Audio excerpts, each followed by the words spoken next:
ഇത് മാസ് മോട്ടോഴ്സിൽ നിന്നാണ് നമ്മുടെ ഹോണ്ട യൂണിക്കോൺ വണ്ടി വർക്കിന് വേണ്ടിയിട്ടുണ്ട്. അതിൻ്റെ നിലവിൽ പറഞ്ഞിരിക്കുന്ന കംപ്ലയിൻറ്റ് എന്ന് പറഞ്ഞാൽ നമുക്ക് ഓയിൽ, എഞ്ചിനിലെ ഓയിൽ മൈന്യൂട്ടായിട്ട് കത്തിയിട്ട് ലെവൽ കുറഞ്ഞു പോവാം. അതാണ് അതിൻ്റെ മെയിൻ കംപ്ലയിൻറ്റ്. അത് നമുക്ക് റിപ്പയറിങ് വന്ന ഭാഗം എന്ന് പറഞ്ഞാൽ സിലിണ്ടർ ഹെഡിൻ്റെ ഭാഗത്താണ്. സിലിണ്ടർ ഹെഡാണ് നമുക്കത് അഴിച്ച് ചെക്ക് ചെയ്യേണ്ടത്. അപ്പോൾ നമ്മളത് കംപ്ലയിൻറ്റ് എത്രത്തോളം അത് എഫക്റ്റ് ചെയ്തിട്ടുണ്ടെന്ന് അറിയാൻ വേണ്ടിയിട്ട് നമ്മളതിൻ്റെ ഭാഗം അഴിച്ചിട്ടുണ്ട് കേട്ടോ. അപ്പോൾ അതിൻ്റെ സിലിണ്ടർ പിസ്റ്റണിലാണ് ശരിക്കും തേയ്മാനം. നമുക്കത് ഞാൻ ആ സിലിണ്ടറിൻ്റെ ഉള്ളിൽ റെഡ് മാർക്ക് ചെയ്യുന്ന ഭാഗത്തേക്കൊന്ന് ശ്രദ്ധിച്ച് മനസ്സിലാവും. അത്യാവശ്യം 1-2 സ്ക്രാച്ചസ് നല്ല രീതിയിൽ ഉണ്ട് അതിൻ്റെ ഉള്ളിലേക്ക്. അപ്പോൾ ശരിക്കും അത് അങ്ങനെ വരുമ്പോഴത്തേക്കും അത് താഴെയും മുകളിലും കാണുന്നുണ്ട്. അതേപോലെ തന്നെ ഇത് ഇവിടെ മാർക്ക് ചെയ്തതിൻ്റെ ഉള്ളിലും കാണുന്നുണ്ട്. നമുക്ക് ക്ലിയറായിട്ട് വീഡിയോയിൽ കിട്ടില്ല. ശരിക്കും പറഞ്ഞാൽ അത് നമുക്ക് അങ്ങനെ സ്ക്രാച്ച് വന്നു കഴിയുമ്പോഴത്തേക്കും നമുക്ക് ഇതാണ് അതിൻ്റെ പിസ്റ്റണിൻ്റെ ഈ ഭാഗത്തും ചെറിയ ചെറിയ സ്ക്രാച്ചസ് വന്നിട്ടുണ്ട്. അപ്പോൾ നമുക്ക് ഈ റിങ്സ് അത് ഫുൾ കവറാവാത്തൊരു കണ്ടീഷനിലേക്ക് വരും. അങ്ങനെ വരുമ്പോഴത്തേക്കും അതിൻ്റെ ഉള്ളിൽ ഓയിൽ കയറി വരികയും സിലിണ്ടർ ഹെഡിൻ്റെ പോർഷനിൽ വന്നിട്ട് കത്തി പുകയായിട്ട് പുറത്തേക്ക് പോകും. അതാണ് ശരിക്കും സംഭവിച്ചുകൊണ്ടിരിക്കുക. നിലവിൽ അതാണ് അതിൻ്റെ അവസ്ഥ. പിന്നെയെന്ന് പറഞ്ഞാൽ നമുക്ക് അതിൻ്റെ സിലിണ്ടർ ഹെഡിൻ്റെ ഭാഗം നമ്മൾ നോക്കുമ്പോൾ ഇവിടെ തന്നെ നമുക്ക് നോക്കുമ്പോൾ അറിയാം അതിൻ്റെ ഉള്ളിൽ ചെറിയൊരു ലീക്കേജ് പോലെ വന്നിട്ടുണ്ട്. അത് ശരിക്കും പറഞ്ഞാൽ ഈ വാൽവ് കയറി പോകുന്ന ഒരു ഗൈഡ് യൂണിറ്റ് ഉണ്ട് ഈ വന്ന ഭാഗം. ആ വാൽവ് ഗൈഡ് അത്യാവശ്യം നല്ല രീതിയിൽ തന്നെ ഷെയ്ക്കിങ് വന്നിട്ടുണ്ട്. ഇതിവിടെ നോക്കുമ്പോൾ അറിയാം ചെറിയൊരു ഷെയ്ക്ക് പോലെ നമുക്ക് കാണുന്നുണ്ട്. തന്നെയല്ല നമുക്ക് അതിൻ്റെ ഉള്ളിൽ തേയ്മാനവും വന്നിട്ടുണ്ട്. അപ്പോൾ നമുക്ക് 2 വാൽവ് മാറണം. ഈ ഒരു ഗൈഡ് എക്സോസ്റ്റ് വാൽവിൻ്റെ ഗൈഡും മാറ്റിയിട്ട് വേണം നമുക്കത് റീസെറ്റ് ചെയ്യാനായിട്ട്. വാൽവ് 2 പുതിയതിടണം കേട്ടോ. ഏകദേശം നമുക്കൊരു 50-55,000 കിലോമീറ്ററോളം ഓടിയിട്ടുണ്ട്. അപ്പോൾ സ്വാഭാവികമായിട്ടും പിന്നെ ഇവിടെയൊക്കെ നമുക്ക് ഈ വാൽവ് കാണുമ്പോൾ തന്നെ അറിയാം അത്യാവശ്യം നല്ല രീതിയിൽ ഹീറ്റിംഗ് ഒക്കെ വന്ന് ഓൾറെഡി അങ്ങനെ വരുമ്പോഴത്തേക്കും തേയ്മാനം കൂടുന്നത്. അപ്പോൾ അതൊന്ന് ചേഞ്ച് ചെയ്തിടാം. പുതിയ വാൽവും പുതിയ ഗൈഡും സെറ്റ് ചെയ്യാം.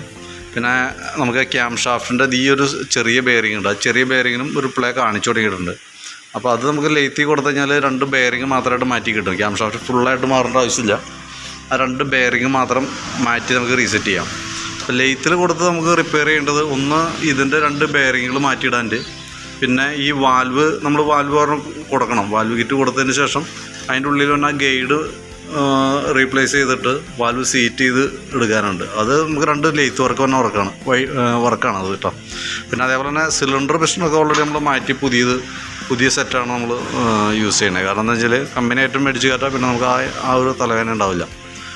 കറക്റ്റായിട്ട് നമ്മളതിൻ്റെ ഓയിൽ ചേഞ്ച് കാര്യങ്ങളൊക്കെ കൃത്യമായിട്ട് ശ്രദ്ധിച്ചാൽ നല്ല രീതിയിൽ തന്നെ നമുക്ക് ലൈഫ് കിട്ടും. പിന്നെ ഉള്ളതെന്ന് പറഞ്ഞാൽ ടൈമിങ് ചെയിൻ. ഈ എഞ്ചിൻ്റെ ഉള്ളിൽ ഈ ഒരു ചെയിൻ ഉണ്ട്. ഏകദേശം എനിക്ക് തോന്നുന്നു ഒരു 300-300 ചിലാൻ്റെ വയറ്റത്തിൻ്റെ വില. അതും ഈ ഒരു ടെൻഷനർ മാറ്റിയിട്ടാണെങ്കിൽ ആ വണ്ടിയുടെ സ്റ്റാർട്ട് ചെയ്യുമ്പോൾ ആ ഒരു ചെറിയ ചിലമ്പിൽ സൗണ്ട് ഉണ്ട്. അത് കൂട്ടത്തിൽ മാറിപ്പോക്കോളും. അത് നമുക്ക് അതും കൂടി ചെയ്തിടാം കേട്ടോ. പിന്നെ ഈ ക്രാങ്ക് ഷാഫ്റ്റിൻ്റെ ഇവിടെ നമ്മൾ നോക്കുമ്പോൾ കണക്ടർ റോഡിൻ്റെ ഭാഗത്ത് ചെറിയൊരു പ്ലേ കാണുന്നുണ്ട്. പക്ഷേ അത് നമുക്ക് അത്രത്തോളം എഫക്റ്റീവ് അല്ല. കാരണം അത് വലിയൊരു പ്രശ്നത്തിലേക്ക് തോന്നണില്ല കംപ്ലയിൻറ്റ്. എന്നാലും ചെറിയൊരു പ്ലേ ഉണ്ട് നിലയിൽ. അത് നമുക്ക് വേറെ ഒന്നും ചെയ്യാനില്ല. അത് അങ്ങനെ നിലനിർത്താം. സിലിണ്ടർ കിറ്റ് മാറ്റാം, വാൽവ് സീറ്റ് ചെയ്യുക, ക്യാം ഷാഫ്റ്റിൻ്റെ ആ 2 ബെയറിങ് ചേഞ്ച് ചെയ്തിടാം. കൂട്ടത്തിൽ നമുക്ക് ഈ ക്യാം ചെയിനും ആ ടെൻഷനറും മാറ്റിയിടാം. അപ്പോൾ അത്രയും ഭാഗം ഓക്കെ ആയി പോകോളും കേട്ടോ. പിന്നെ നമുക്ക് അതിൻ്റെ സ്പീഡോമീറ്ററിൻ്റെ ഉള്ളിൽ ബൾബുകൾ തെളിയില്ലാത്തൊരു കംപ്ലയിൻ്റ് പറഞ്ഞിട്ടുണ്ട്. അതായത് നൈറ്റ് വണ്ടി സ്റ്റാർട്ട് ചെയ്യുമ്പോൾ ഡെയിലി കാണാൻ വേണ്ടിയിട്ട് അതിൻ്റെ ഉള്ളിൽ ബൾബ് ഉണ്ട്. അപ്പോൾ അതൊന്നും വർക്കിംഗ് അല്ല. അപ്പോൾ അതൊക്കെ ഒന്ന് ക്ലിയർ ചെയ്തിട്ടേക്കാം. കൂട്ടത്തിൽ വേണമെങ്കിൽ ഈ ക്ലച്ചിൻ്റെ കേബിളും ഒന്ന് മാറ്റിയിടാം. ഇവിടെ ഔട്ടർ പൊട്ടി തുടങ്ങിയാണ് കാണുന്നത്.